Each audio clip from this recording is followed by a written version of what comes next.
Listo. Entonces, buenas tardes, mi nombre es Andrea Rueda. El día de hoy les traemos un reporte de caso denominado duplicación 10q23q24, un rearreglo cromosómico asociado a anomalías congénitas múltiples. A modo de introducción, pues tener en cuenta que esta es una duplicación 10q, es una cromosomopatía estructural y numérica que está caracterizada por anomalías congénitas del crecimiento y del desarrollo. La prevalencia es muy baja, estimada en 1 por cada 1.000.000 de nacidos vivos. Sin embargo, es una patología de gran interés clínico con un espectro amplio de presentación y una carga de enfermedad importante. La descripción del caso, tenemos acá una paciente de sexo femenino de 8 días de vida, un valor de 40 semanas, que presentó una adaptación neonatal espontánea. Fue remitida al Hospital Universitario San Ignacio de la ciudad de Arauca. Al examen físico de ingreso no presentaba alteraciones en los signos vitales ni alteraciones neurológicas al examen físico. Sin embargo, se evidenciaba múltiples anomalías craneofaciales, como podemos ver en la imagen. Dentro de estas encontramos estrechamiento biparietal, fontanela anterior amplia, diástasis de las suturas, cabalgamiento parcial de sutura coronal, frente estrecha en pendiente, pico de viuda, fisuras oblicuas dirigidas hacia arriba, puente nasal deprimido, queilopalatosquisis bilateral, hipertelorismo, pabellones auriculares normoimplantados con sobreplegamiento del hélix, microtia grado 1 e hipertrofia de los labios menores. Teniendo en cuenta esto y las anomalías de la línea media, se solicitaron imágenes adicionales como la resonancia magnética que podemos ver en la parte superior, en donde podemos señalar unos quistes connatales y una malrotación hipocampal. De igual manera, se solicitó un ecocardiograma con una evidencia de una insuficiencia tricuspidea leve, una videocineglución con una alteración en la fase faríngea por episodios de broncoaspiración, un polisomnograma y una capnografía en donde se inicia un síndrome de apnea y apnea obstructiva del sueño con componente central presentando hipoventilación alveolar. Se solicitó valoración multidisciplinaria, dentro de esos por el servicio de genética, quienes solicitaron un cariotipo de bandeo G, en donde se evidenció una duplicación en el brazo largo del cromosoma 10, que compromete la región Q23-Q24. El objetivo de este reporte pues, nos interesó porque quisimos presentar el primer caso reportado de esta cromosomopatía en Colombia, dado que se trata de una patología poco común, siendo pues esto un reto diagnóstico en el ámbito clínico, y por esa razón quisimos hacer el reporte.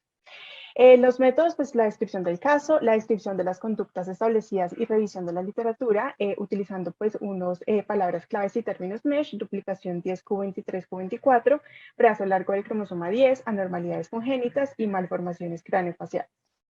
Dentro de las conclusiones tenemos que la mortalidad infantil en Colombia para el año 2019, que fue cuando se realizó este reporte de caso, en menores de un año fue de 7.030 pacientes, de las cuales hasta el 23.7% estaban asociadas a muertes por anomalías congénitas. El 50% de los pacientes con anomalías congénitas menores o con dos o más anomalías congénitas mayores van a tener una alteración genética de base, siendo las más frecuentes las cromosomopatías, tanto numéricas como estructurales no balanceadas, pues resaltando la trisomía 21 como la principal causa. Las duplicaciones distales se caracterizan por anomalías congénitas oculares, cardiovasculares, pulmonares y renales con mayor severidad cuando se incluye la región 10q24, como en este reporte de caso, las malformaciones en pies y manos, los rasgos faciales atípicos, la fisura palatina y la microcefalia asociada a una baja talla y retraso en el neurodesarrollo son característicos en estos pacientes. Y pues siempre tener en cuenta que el número y la localización de los genes involucrados es diverso. Sin embargo, sí se ha descrito como cierta implicación de ciertos genes como el NFKB2, el PAX2, el NRG3, el BMRP1 y el FAS, que todos ellos en conclusión van a tener una función de señalización celular para una adecuada interacción morfogenética. Muchísimas gracias.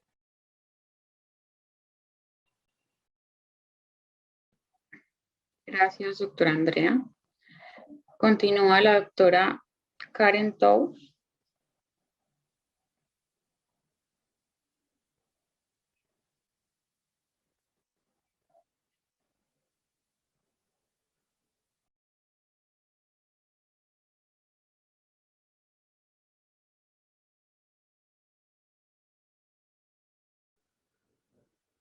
Muy buenas tardes, mi nombre es Jesly Doria y en esta oportunidad voy a hablarles del enfoque del paciente con inmunodeficiencias primarias, reporte de un caso de neutropenia congénita severa autosómica dominante.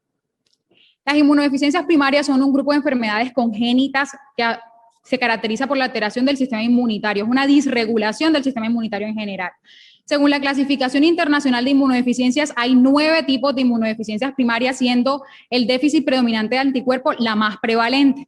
La limitante es que los datos de prevalencia se toman de hospitales localizados porque no hay tamizajes poblacionales, pero según los datos de estimación del Instituto Nacional de Salud de Estados Unidos, del 1 al 2% de la población mundial tiene algún tipo de inmunodeficiencia primaria y se pueden estar diagnosticando 700,000 nuevos pacientes con inmunodeficiencias primarias. En las estimaciones más altas hay entre 6 y 8 millones de personas con una inmunodeficiencia primaria. Lo preocupante es que el 60 al 90% de los pacientes con inmunodeficiencia primarias permanecen sin diagnóstico y no tienen acceso al tratamiento. Y en el caso de las inmunodeficiencias severas combinadas, hay 1.540.000 pacientes que van a tener una sobrevida muy pobre. La sobrevida con inmunodeficiencias severas combinadas es máximo hasta los 2 años de vida. ¿Por qué es importante hablar de inmunodeficiencias primarias? Porque los pacientes en este protocolo del Hospital de Santa María de Chile, todo paciente críticamente enfermo con infecciones recurrentes se le sospecha una inmunodeficiencia primaria, se solicitan inmunoglobulinas, se le hace inclusive un cuadro hemático completo, evaluamos las alteraciones en algunas líneas, sobre todo si tienen linfopenias, y definimos si el paciente requiere realización de subpoblaciones linfocitarias y natural killer. ¿Por qué? Nuestra paciente es una paciente recién nacida a término, producto de un embarazo controlado, tercera gestación, sin antecedentes de importancia, que su primer proceso infeccioso fue a los 9 días de vida. Luego, a los 2 meses, luego de la vacunación, comienza todo el tema de sus infecciones. En el transcurso de vida tiene aproximadamente 30 infecciones. Solo en aras de tiempo trajimos las 15 infecciones más graves, entre ellas bacteremias, que la paciente tuvo hasta una reanimación exitosa, infecciones en piel, múltiples mucositis severas. Es una paciente que, en definitiva, comenzó con infecciones recurrentes. Un punto importante. Le realizan exámenes de extensión y llamaba mucho la atención de los clínicos que en múltiples ocasiones la paciente tenía una alteración de la línea granulocítica. En su momento sospecharon un freno medular postinfeccioso, pero dada la persistencia inicia seguimiento con hematología, inclusive sospechan un síndrome linfoproliferativo, se realiza una biopsia de médula ósea donde en definitiva se encuentra una disminución en número de la línea granulocítica, se activa el protocolo de neutropenia congénita severa y se sospecha en un inicio una neutropenia congénita severa cíclica, por lo que comenzaron a hacer hemogramas interdiarios, pero en definitiva se dan cuenta que no hay una recuperación de la línea de los neutrófilos, por lo que remiten a la paciente al genetista, quien diagnostica una alteración del gen de la elastasa del neutrófilo, confirmando el diagnóstico de una neutropenia congénita severa tipo 1 autosómica dominante. ¿Qué es importante? La paciente desde el diagnóstico comenzó a disminuir los procesos infecciosos. A la fecha tiene más o menos 8 meses de diagnósticos y no ha tenido ingresos a los centros hospitalarios por infecciones. Lo máximo que ha tenido, según refiere la madre, es una mucositis grado 1 con manejo domiciliario. Tiene respuesta satisfactoria a tratamiento de estimulantes granulocíticas y profilaxis infecciosa. Su calidad de vida, en definitiva, ha mejorado desde el diagnóstico. ¿Cuál es nuestra discusión? En definitiva, la incidencia de las inmunodeficiencias primarias ha aumentado porque estamos sospechándola mucho más. La limitante de las pruebas genéticas es bastante grave y preocupante en países como Colombia y el diagnóstico cambia el pronóstico. Si nos damos cuenta de la proporción de diagnóstico molecular, estos son los registros, los países que están en crisis no tienen datos suficientes o los datos son inadecuados, entre ellos Colombia, por lo que hay que trabajar en las políticas públicas para el diagnóstico de inmunodeficiencias primarias, haciendo espacios como esto para la concientización de los médicos y del público en general de estas enfermedades y comenzar a hacer diagnósticos basados en la población. En definitiva, el diagnóstico temprano va a cambiar el pronóstico y vamos a darle calidad de vida a nuestros pacientes. Muchísimas gracias.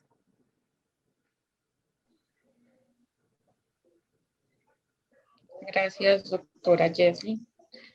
Vamos a continuar con la doctora Ana María Aristizábal.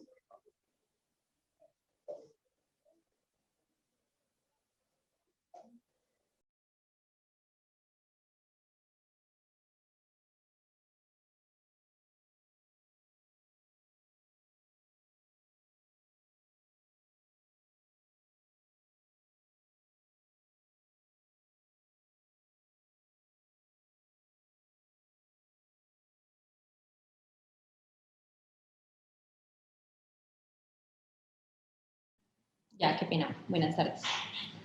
Bueno, buenas tardes. Mi nombre es Ana María Aristizábal, soy residente de tercer año de la Universidad ICESI en convenio con la Fundación Valle del Lili, y el día de hoy vengo a traer mi caso denominado hiperplasia de células neuroendocrinas de la infancia a propósito de un caso. Entonces, a forma de introducción, la hiperplasia de células neuroendocrinas hace parte del espectro de las enfermedades intersticiales de la infancia. Fue descrita por primera vez apenas en el 2005 en lactantes que presentaban taquipnea e hipoxemia persistente. Como tal, su etiología no es conocida aún, ni su prevalencia a nivel mundial está muy esclarecida, pero se considera que puede haber una predisposición genética, ya que hay algunos casos en hermanos con afectación familiar. Como tal, en la tomografía de tórax se describen hallazgos con hiperinsuflación pulmonar, con opacidades en vidrio esmerilado de distribución segmentaria o subsegmentaria que afectan uno o dos lóbulos y atelectasias generalizadas. En los estudios histopatológicos han descrito aumento en los macrófagos alveolares con hiperplasia del músculo liso, aumento en el número y en el tamaño de los cuerpos neuroepiteliales en el parénquima lobulillar. Como tal, el diagnóstico hasta el momento, el gold standard es la biopsia pulmonar, pero la Sociedad Torácica Americana considera que en un paciente con clínica sugestiva y hallazgos radiológicos compatibles, pues se podría hacer el diagnóstico sin necesidad de la biopsia pulmonar. En cuanto al tratamiento, no existe un consenso universal actualmente. Algunos autores sugieren el uso de esteroide sistémico e inhalado, pero aún es muy debatido. Y como tal, estos pacientes pues sí van a requerir de soporte nutricional y la mayoría de las veces de soporte de oxígeno. Entonces, para mostrarles nuestro caso, esta era una paciente femenina, hija de una madre primigestante de 26 años, con antecedente de rinitis alérgica y dermatitis atópica, sin ningún otro antecedente relevante, tuvo un parto eutóxico a término sin complicaciones, pero la madre describía que desde el nacimiento la paciente era muy irritable, con una succión inadecuada, con episodios ocasionales de tos matutina y episodios de taquipnea y tirajes que resolvían de forma espontánea. Más o menos desde los 4 meses, la madre reporta que hubo exacerbación del cuadro con dificultad respiratoria, por lo que consulta en el hospital en su ciudad de residencia, donde hacen un diagnóstico de una bronquiolitis e inician manejo con adrenalina y salbutamol. La paciente no tiene una evolución como esperada, realizan un ecocardiograma donde describen un foramen oval permeable sin repercusión hemodinámica y una radiografía de tórax donde evidencian opacidades reticulares y dan manejo con claritromicina con posterior egreso. La madre comenta que en esas semanas pues, la paciente tuvo una ligera mejoría, pero persistía con los cuadros de taquipnea, por lo tanto, pues evaluó en su casa como la evolución, pero empieza a presentar nuevamente cuadros de apnea de menos de 1 minuto de duración asociado a cianosis peribucal e irritabilidad, por lo que en el centro hospitalario de su residencia consideran pues posiblemente se trate de un síndrome convulsivo y remiten a nuestra institución en Cali. Al ingreso la paciente se evidencia con signos de dificultad respiratoria, con tirajes y taquipnea, por lo que se requiere el inicio de soporte de oxígeno por cálula nasal, y es valorada rápidamente por neurología pediátrica, quienes evalúan en realidad un buen neurodesarrollo, realizan un electroencefalograma y una resonancia magnética cerebral sin alteraciones, por lo que consideran no es nada neurológico, y es valorada entonces posteriormente por neumología pediátrica, quienes, teniendo en cuenta los antecedentes de la madre, consideran que la paciente pues, tiene un índice predictor de asma positivo y puede estar cursando en este momento con un síndrome broncoobstructivo, por lo que inician beclometasona y salbutamol inhalados. No obstante, la paciente no tiene la evolución esperada y se decide aumentar los estudios. Se hace un nuevo ecocardiograma que no tiene cambios significativos respecto al anterior, una videofluoroscopia debido a la historia que contaba la madre de esos trastornos como de la succión que no eran muy adecuados, pero este estudio también fue completamente normal. Y otorrinolaringología decide hacer una nasolaringoscopia en donde describen hipertrofia de cornetes y adenoides, pero ellos mismos consideran pues, que en realidad este hallazgo no explica el cuadro de la paciente. La paciente no evoluciona de forma favorable, continúa desaturada, con taquipneas, tirajes y con las apneas recurrentes, por lo que requiere aumento del soporte de oxígeno, y neumología pediátrica, teniendo en cuenta que estos signos y síntomas aparecen más o menos desde el nacimiento, pues sospechan una posible enfermedad intersticial y deciden hacer un TAC de tórax. Acá, como podemos ver con las flechas, en el TAC de tórax se evidencia entonces opacidades en vidrio esmerilado de predominio en el lóbulo medio y en los segmentos lingulares, por lo que se considera, teniendo en cuenta la clínica de la paciente y estos hallazgos radiológicos, pues que podría estar cursando con una hiperplasia de células neuroendocrinas. Por lo tanto, se considera hacer una prueba terapéutica con un protocolo para enfermedad intersticial en paciente estable con esteroide por 5 días, con lo que efectivamente la paciente tiene una mejoría clínica, se logra una disminución progresiva de oxígeno y se logra dar egreso con beclometasona inhalada. Adicionalmente, durante la hospitalización en nuestra institución, la paciente fue valorada por genética, quienes solicitan un exoma para variantes del gen NKX2.1 que se relaciona con coriatetosis e hipotiroidismo congénito con o sin disfunción respiratoria, y para genes relacionados con la discinesia ciliar primaria que se encuentran pues en proceso.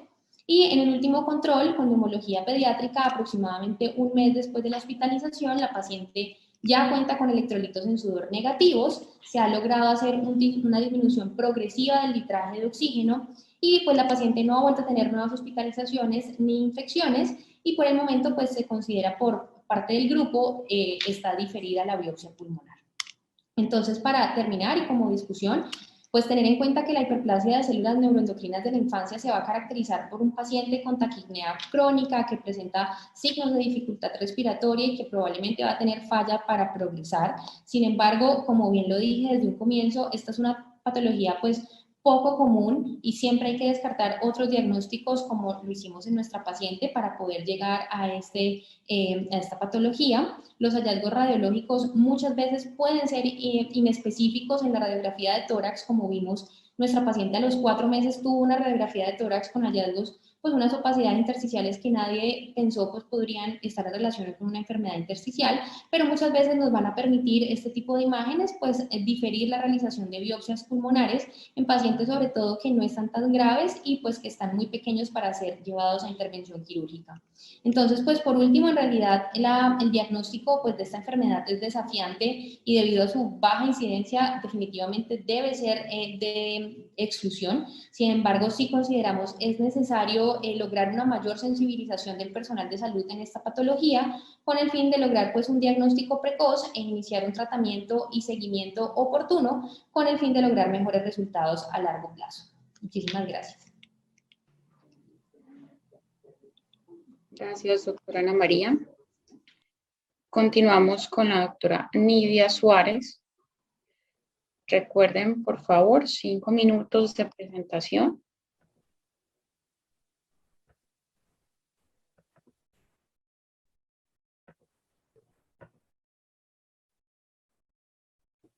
Bueno, buenas tardes para todos. Mi nombre es Nidia Camila Suárez. Soy residente de pediatría de la Universidad del Valle y a continuación les voy a presentar el trabajo titulado Niveles altos de cortisol en un caso de hiperplasia suprarrenal congénita. Este trabajo se realizó con la coautoría de Jairo Bando, Isabela Lince, Carolina Vallejo y nuestra docente, la doctora Aurimary Matallana, endocrinóloga pediatra. Para empezar, cuando hablamos de hiperplasia suprarrenal congénita, hacemos referencia a una serie de trastornos autosómicos recesivos caracterizados por una actividad disminuida de las enzimas involucradas en la esteroidogénesis. De estas, el déficit más común es el déficit de 21-hidroxilasa, que resulta en la reducción de la producción de cortisol, de aldosterona y una sobreproducción de andrógenos. La incidencia reportada en Latinoamérica es de 1 en 9.000 a 1 en 20.000 nacidos vivos y clínicamente el déficit de 21-hidroxilasa se caracteriza por virilización excesiva en hombres, virilización e infertilidad en mujeres y crisis perdedoras de sal, que se presentan con hiponatremia, deshidratación, hiperpotasemia y acidosis metabólica, que son potencialmente mortales en las primeras semanas de vida.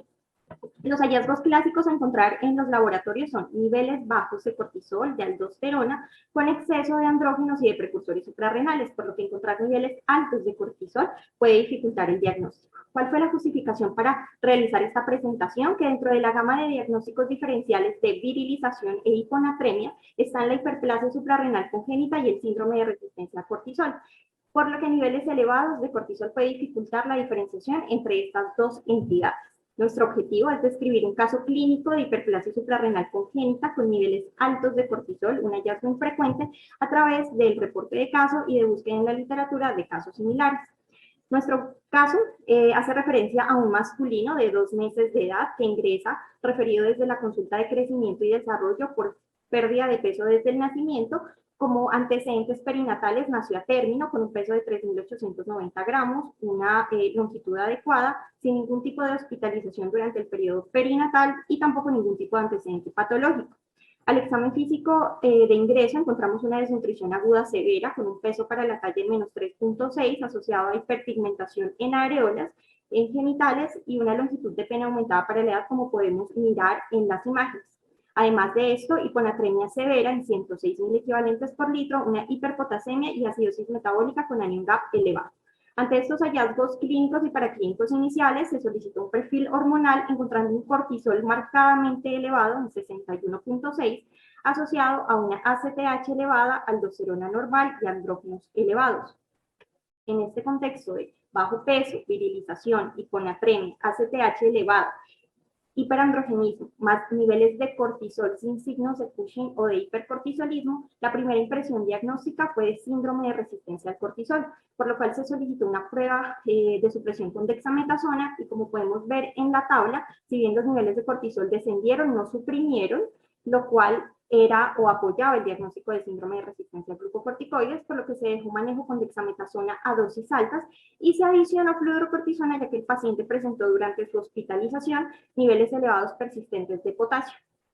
Se solicitó para confirmar el diagnóstico un exoma dirigido hacia los genes relacionados con las alteraciones del cortisol, encontrando por sorpresa una mutación en el gen CYP21A2, reportando una hiperplasia suprarrenal congénita por déficit de 21-hidroxilasa. Ante estos resultados, se cambió el tratamiento con dexametasona por prednisolona y continuó con fludrocortisona con adecuada evolución clínica. ¿Qué es lo llamativo de este caso?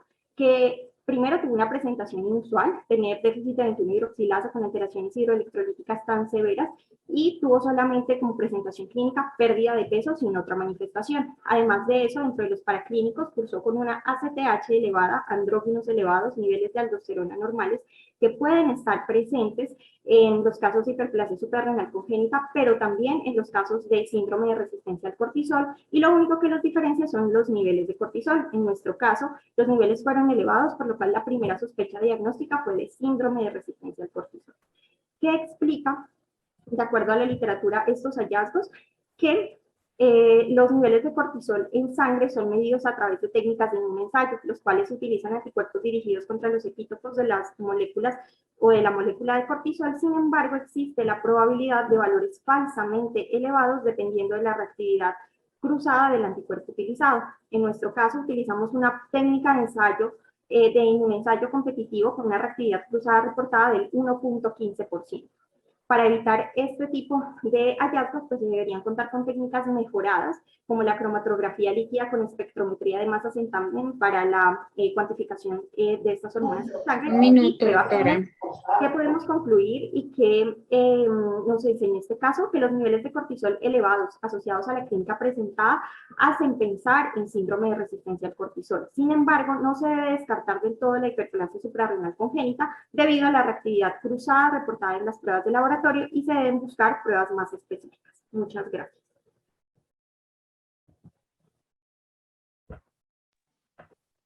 Muchas gracias, doctora Nidia. Terminamos esta sesión con el doctor Pedro Barquero.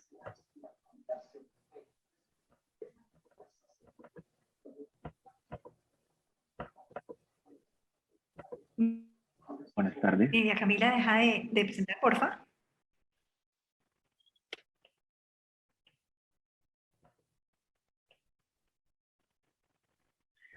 Doctora, Buenas tardes.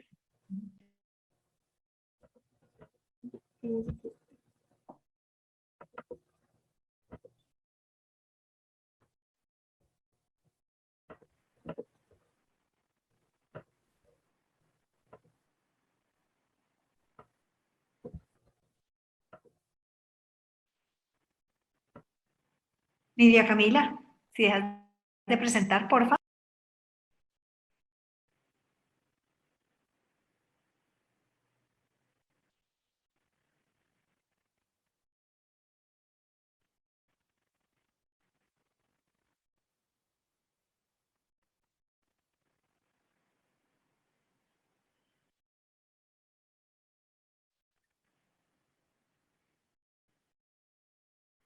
Listo, bueno. Buenas tardes, mi nombre es Pedro Ojero Marín, yo soy residente del primer año del programa de especialización en pediatría de la Universidad Tecnológica de Pereira.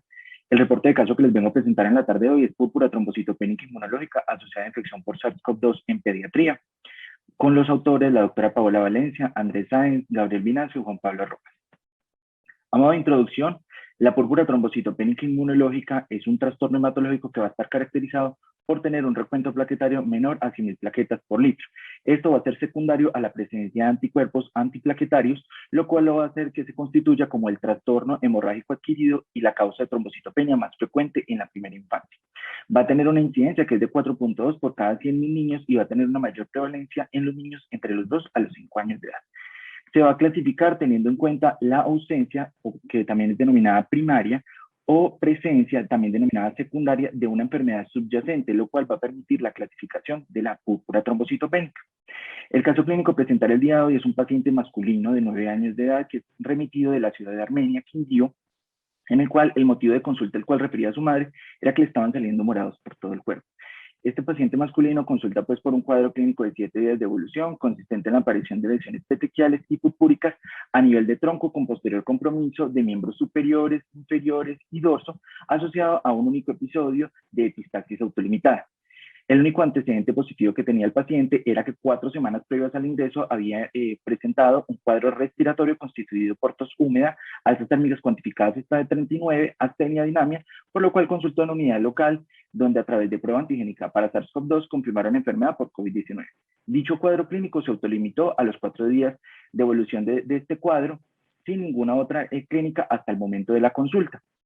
Al examen físico de ingreso, pues era un paciente que no lucía tóxico, con unos signos vitales estables, y era un paciente en el cual el único hallazgo pues, positivo al examen físico era una lesión purpúrica a nivel de hemitórax anterior y unas lesiones a nivel de miembro inferior derecho y a nivel de glúteo izquierdo.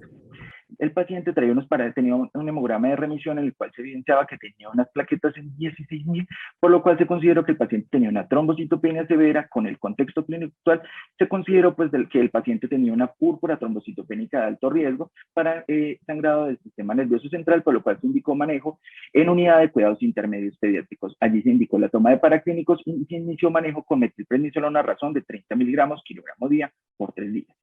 Se confirmaron el hemograma de ingreso en el cual se pudieron evidenciar unas plaquetas de 2.000 con posterior ascenso en el seguimiento que se hizo en el día 3, 5 y 7.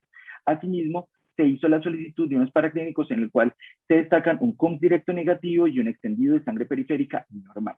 Asimismo, se indicó la toma de serologías en la cual podemos ver que dentro de las serologías disponibles, la única con un valor positivo era la inmunoglobulina G para COVID-19, de resto todas las serologías solicitadas con un valor negativo, por lo cual, teniendo en cuenta el escenario actual, se consideró de que el paciente tenía una púrpura trombocitopénica inmunológica, siguiendo las recomendaciones de la Sociedad Americana de Hematología del año 2019, se consideró de que el paciente podía presentar unos diagnósticos diferenciales, por lo cual se guió a través de para mayores de 10 años la posibilidad de patología reumatológica y para menores de 1 año la posibilidad de inmunodeficiencia, de la cual nuestro paciente no cumplía ninguno de los 2 grupos. De esta manera se ubicó para la secundaria con la mayor probabilidad de diagnóstico, que era la patología infecciosa, de la cual los virus representan el 38% de los casos, las bacterias el 28% y los hongos el 15%.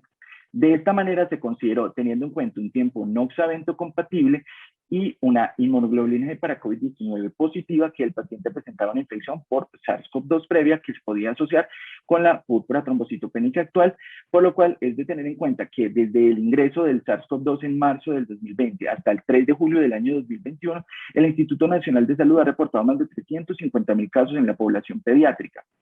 Sin embargo, la relación del SARS-CoV-2 con la púrpura trombocitopénica inmunológica es escaso. Una revisión sistemática reciente ha podido detectar que en la población pediátrica solamente se han descrito 3 casos y aproximadamente 45 casos en la población adulta.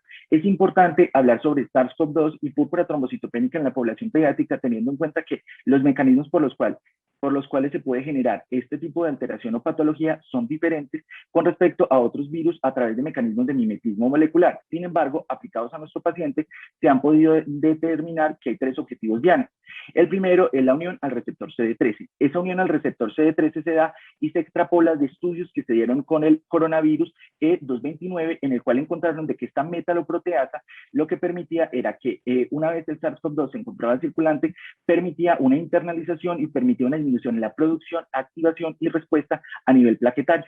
Asimismo, encontraron que pese a que las plaquetas no tienen un receptor de angiotensina, sí tienen la capacidad de detección de la ARN mensajero de SARS-CoV-2, lo cual permite una inducción de fenómeno de apoptosis inducido por SARS-CoV-2.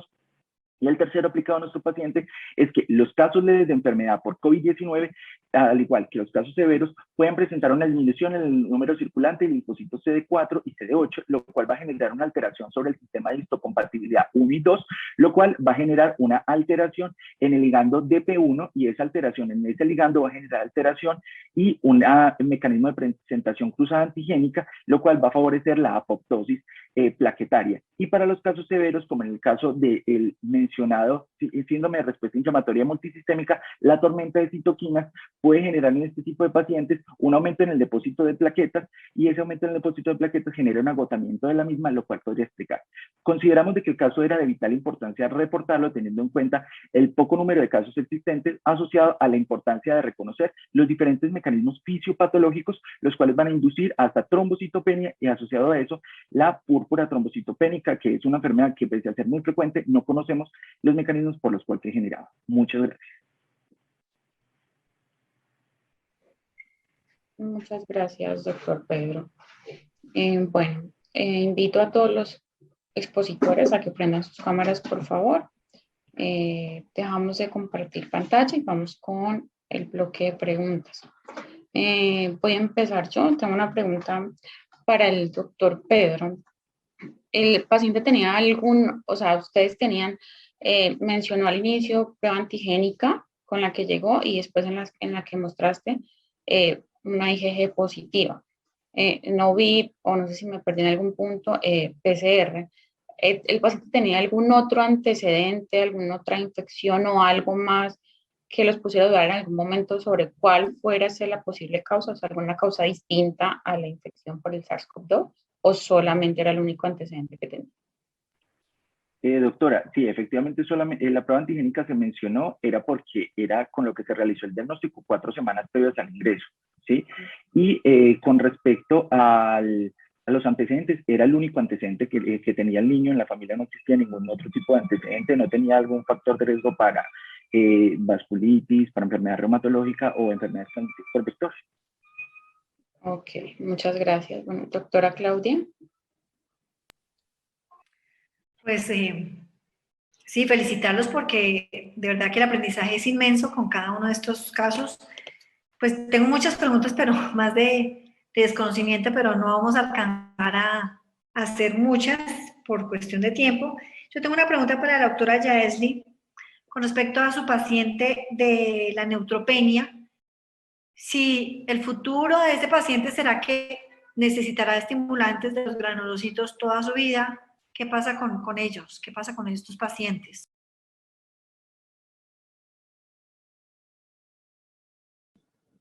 Está cerrado el micrófono, doctora. Buenas tardes, ¿me escuchan? Sí. Bueno, en primer lugar, en el caso de las neutropenias congénitas severas, tienen un pronóstico de vida aproximado más o menos de 20 años. Entonces, hay que partir de eso. En definitiva, ella tiene buena respuesta a los estimulantes de colonia granulocítica, pero hasta el momento solo se utilizan o lo estamos utilizando solo en el momento en el que la paciente presenta un proceso infeccioso grave. Ahorita está solo con profilaxis antibiótica y, como decía en la presentación, tiene más o menos 8 meses desde que tenemos el diagnóstico molecular y solo ha tenido que recibir estimulante en una sola oportunidad. Por eso es súper importante y hago hincapié, aprovecho la pregunta, en que comencemos a generar la conciencia en las inmunodeficiencias primarias, no solamente en la población pediátrica, sino también en los adultos. Muchos de los adultos que tienen crisis asmáticas, infecciones respiratorias recurrentes, tienen inmunodeficiencias primarias del tipo de déficit de inmunoglobulinas. Entonces, en definitiva, cuando ya yo sé que tiene mi paciente, voy a poder darle una batería de oportunidades para mejorar el pronóstico. Muchas gracias. Nada, pues la recomendación es para que todos ustedes hagan el esfuerzo grande de organizar su caso, escribirlo. Hay pautas para poder reportar casos de una manera transparente y clara y completa, que se llama CARE, no sé si lo conocen, o uno busca CARE, reporte de caso, y ahí está el listado cómo debe presentar un caso de manera completa y con todas las requisitos y rigurosidad para presentar casos. Aprende uno mucho con estos casos, entonces no se queden con eso guardado, hagan el esfuerzo y busquen publicaciones. Muy bien, muchas gracias por sus presentaciones. Bueno, muchas gracias a todos por su participación, por haber continuado acá. Felicitaciones a todos. Les recordamos que la premiación de los trabajos de investigación se realiza el sábado en el marco del cierre del Congreso a las 12:15 del mediodía, para que estén muy pendientes. Y los invitamos a que se conecten mañana desde las 8:30 de la mañana para que terminemos de revisar los trabajos que nos faltan. Bueno, muchísimas gracias a todos por su asistencia.